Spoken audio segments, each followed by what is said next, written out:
का हमारा टॉपिक है सिमेंटिक। अब सिमेंटिक क्या होता है? सिमेंटिक का मतलब है study of meaning in language, जिसके अंदर हम वर्ड्स, फ्रेजेस, सेंटेंसेस को पढ़ते हैं जो हमें कोई इन्फॉर्मेशन देते हैं। ये एक्सप्लोर करता है relationship between symbols and the things they refer to.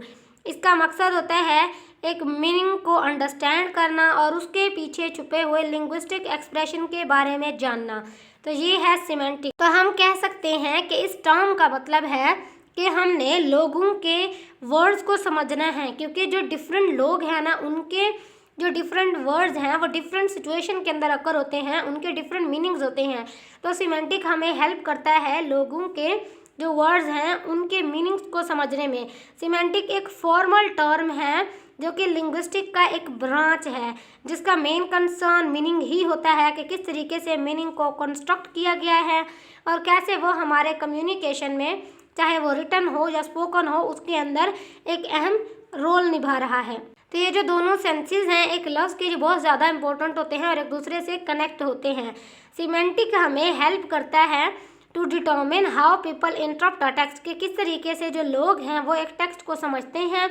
ये इंडिविजुअल के रीडिंग कॉम्प्रीहेंशन को देखता है, जो लोगों की कम्युनिकेशन एक दूसरे के साथ वो कैसे कम्युनिकेट कर रहे हैं, उनके अल्फाज का मतलब क्या है, इन सारों के बारे में हमें पता चलता है सिमेंटिक के ज़रिए से। For example, semantic can be seen in the word bank. अब जो हमारे पास लफ्ज़ बैंक है, ठीक है, इसके दो मतलब निकलते हैं। कैसे कि क्योंकि जो वर्ड्स होते हैं ना वो डिपेंड करते हैं उनके कॉन्टेक्स्ट के ऊपर कि वो किस सिचुएशन में कहे जा रहे हैं, किस मतलब के साथ कहे जा रहे हैं। जैसे जो बैंक है, एक तो ये इस्तेमाल होता है फाइनेंशियल इंस्टीट्यूशन के लिए, ठीक है, और दूसरा ये इस्तेमाल होता है रिवर के लिए, क्योंकि रिवर का जो साइड होता है उसको भी हम बैंक कहते हैं, और जो फाइनेंशियल इंस्टीट्यूशन है, बैंक जहाँ पर हम पैसे जमा करवाते हैं, लोन लेते हैं, उसको भी हम बैंक कहते हैं। तो ये जो मीनिंग है ये डिटर्मिन होता है बाय सराउंडिंग वर्ड्स, यानी उस वर्ड को किस सिचुएशन के अंदर इस्तेमाल किया गया है, उस वर्ड की कंडीशन क्या है, उसका कॉन्टेक्स्ट क्या है। ये सब हमें पता होगा तो हम उस लफ्ज़ के इस्तेमाल को जान सकेंगे कि वो लफ्ज़ क्या कहना चाह रहा है, क्या मतलब दे रहा है। हमारे पास कुछ और एग्जांपल्स हैं, जैसे कि पॉलीसिमी। अब पॉलीसिमी के अंदर हमारे पास वर्ड है बैट, जिसको रेफ़र किया जाता है एक फ्लाइंग मैमल। लेकिन अगर इसको हम दूसरे मीनिंग को देखें तो ये एक पीस ऑफ स्पोर्ट इक्विपमेंट भी है जो हम स्पोर्ट क्रिकेट के अंदर इस्तेमाल करते हैं, यानी वो वाला बैट भी हो सकता है और जो चमगादड़ है वो वाला भी हो सकता है। तो इस तरीके से जो वर्ड है ना वो एक दूसरे से डिफ़र करते हैं, यानी उनका जो कॉन्टेक्स्ट है वो उनका मीनिंग उसी के ऊपर डिपेंड करता है कि अपने कॉन्टेक्स्ट के लिहाज से वो हमें क्या मीनिंग दे रहे हैं। उसके बाद हमारे पास आता है साइनोनिमी। साइनोनिमी यानी कि वर्ड्स जैसे कि हैप्पी और जॉयफुल हैं, दोनों एक दूसरे के सिनोनिम हैं, ठीक है, दोनों ने एक ही मीनिंग को कैरी किया हुआ है लेकिन डिफरेंट कॉन्सेप्ट्स के हिसाब से। इसके बाद हमारे पास वर्ड आता है एंटोनिमी। एंटोनिमी यानी वो पेयर ऑफ वर्ड्स जो कि एक दूसरे के ऑपोजिट होते हैं, जैसे कि वर्ड हॉट है, कोल्ड है, ठीक है। अब इसके अंदर हम सिमेंटिक को एक्सप्लोर करते हैं relationship between words with contrasting meaning. Contrasting यानी जो एक दूसरे के टोटली ऑपोजिट होते हैं। अब हॉट और कोल्ड दोनों एक दूसरे के ऑपोजिट है। नंबर 4 पर हमारे पास हाइपोनिमी आता है। हाइपोनिमी यानी कि दो ऐसे वर्ड्स का रिलेशनशिप आपस में जो एक ही कैटेगरी से ताल्लुक़ रखते हैं। जैसे हमारे पास वर्ड रोज़ और फ्लावर हैं। जो रोज़ है वो हाइपोनिम है फ्लावर का। हम रोज़ को जो है ना फ्लावर कह सकते हैं, लेकिन हम ये नहीं कह सकते कि सारे के सारे जो फ्लावर हैं वो रोजेज़ ही होते हैं। तो इस तरीके से एक ही कैटेगरी से लिए जाने वाले डिफरेंट वर्ड्स का जो कॉन्सेप्ट है, जो मीनिंग है, वो डिफरेंट हो सकता है। हालांकि वो एक ही कैटेगरी से ताल्लुक़ रखते हैं लेकिन वो डिफरेंट मीनिंग्स देते हैं। उनकी एक अपनी पहचान होती है, उनकी एक अपनी आइडेंटिटी, एक अपनी यूनिकनेस होती है। इसको हम कहते हैं हाइपोनिमी।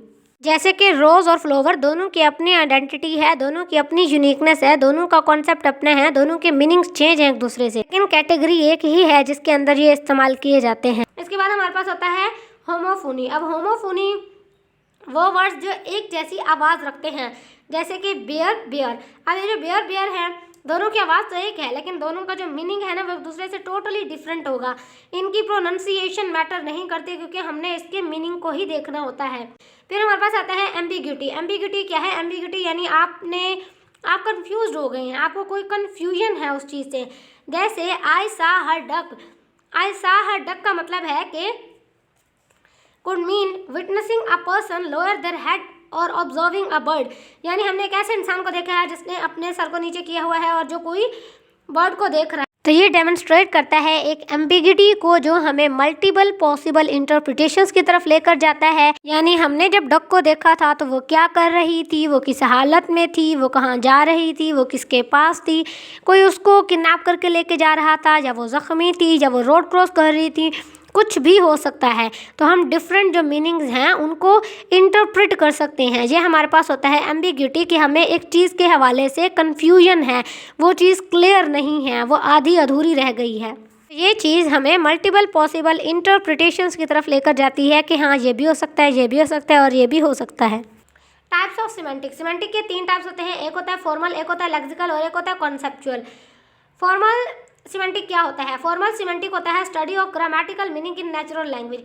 दूसरे अल्फाज में हम कह सकते हैं ये डिफाइन करता है मीनिंग ऑफ वर्ड्स को और फ्रेजेस को जो कि ग्रामेटिकल स्ट्रक्चर के ऊपर बेस करते हैं। तो इसको हम कहते हैं फॉर्मल सिमेंटिक, यानी वो वर्ड्स जो कि फॉर्मल सेटिंग्स के अंदर इस्तेमाल किए जाते हैं। कॉन्सेप्चुअल सिमेंटिक क्या होता है? कॉन्सेप्चुअल सिमेंटिक से मुराद है कि हमने वर्ड को बहुत ही डीपली स्टडी करना होता है। तो ये फोकस करता है यूनिवर्सल डेफिनेशंस के ऊपर for words before they are taken into the context, यानी उस वर्ड का कॉन्सेप्ट क्या है, उस वर्ड का ओरिजिन क्या है, उस वर्ड का ये मतलब क्यों निकला है, कैसे निकला है, उसके पीछे क्या हिस्ट्री है। तो ये हमारे पास होता है कॉन्सेप्चुअल सिमेंटिक, यानी कि हमने वर्ड के ओरिजिन को देखना होता है, हमने वर्ड को डीपली स्टडी करना होता है कि वो कहाँ से आया, कैसे आया, उसका पहले क्या मतलब था, अब क्या मतलब है। With the passage of time each and everything उसके ओरिजिन से लेकर अब तक हमने उसको पढ़ना होता है। नेक्स्ट हमारे पास है लेक्सिकल सिमेंटिक। अब लेक्सिकल सिमेंटिक जैसे कि इसके नाम से ही जाहिर है लेक्सिकल, तो इसके अंदर भी हम वर्ड के मीनिंग को ही स्टडी करेंगे। यह एस्टैब्लिश करता है meaning to words based on their relationship to other word, यानी एक वर्ड का जो रिलेशनशिप होता है ना दूसरे वर्ड के साथ, उसको हम स्टडी करते हैं एक सेंटेंस के अंदर। ठीक है, हम उसके जो कंपोजिशनल स्ट्रक्चर है उसके बारे में पढ़ते हैं। तो ये हमारे पास होता है लेक्सिकल सिमेंटिक, एक वर्ड का दूसरे वर्ड के साथ रिश्ता क्या है जो कि एक ही सेंटेंस के अंदर इस्तेमाल किए गए हैं। तो इस टॉपिक को हम कंक्लूड कर सकते हैं ये कहकर कि जो सिमेंटिक है वो study of meaning of words and sentences होता है। ये इस्तेमाल किया जाता है relation of linguistic forms to non linguistic concepts and mental representation to explain how sentences are understood by native speakers.